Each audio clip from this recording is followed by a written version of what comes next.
एक बार जब टोनी ने मजबूरी में डार्क होल्ड पढ़ी जिससे वो एल्डर गॉड कथॉन को अर्थ पर आने से रोक सके, और इस पापी किताब के पन्नों ने उसे ऐसी दर्दनाक चीजें दिखाई जो आपके रोंगटे खड़े कर देगी।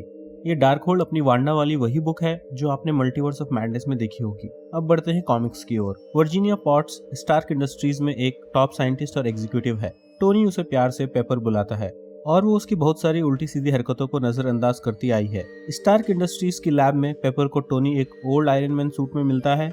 उसे देख के लगता है कि वो सूट के अंदर फंस चुका है। जैसे तैसे वो और हैप्पी टोनी का हेलमेट निकाल देते हैं, लेकिन वो चेस्ट पीस निकलवाने से मना करता है और कहता है कि वो इस सूट की वजह से ही जिंदा है। फिर टोनी सूट को चार्ज करके उसे अपग्रेड करने में लग जाता है। पेपर वहीं लैब में टोनी की हरकतों के बारे में सोचते हुए सो जाती है।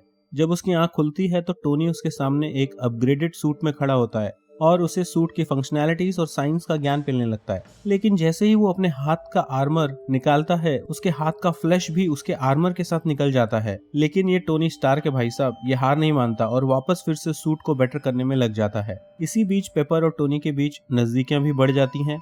सब कुछ सही चल रहा होता है कि तभी एक दिन आयरन मैन सूट में टोनी को देखकर हैप्पी और पेपर शॉक हो जाते हैं। उसके सूट से उसका फ्लैश लिक्विड बनकर टपक रहा होता है और उसके अंदर से टोनी की आवाज आती है, क्या हुआ पेपर?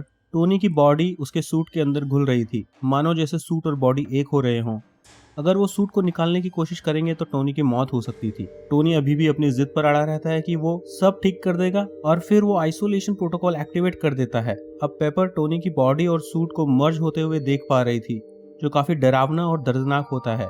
इसके कंप्लीशन के बाद टोनी बिल्डिंग को लॉकडाउन मोड में डाल देता है, जिससे ना कोई अंदर आ सकता है ना बाहर जा सकता है। बिल्डिंग में हुए हादसे में हैप्पी और जार्विस की मौत हो जाती है, जिसकी इन्वेस्टिगेशन पर पेपर को पता लगता है कि टोनी हैप्पी और जार्विस की बॉडीज को अपने ही एक सूट को फीड कर रहा था।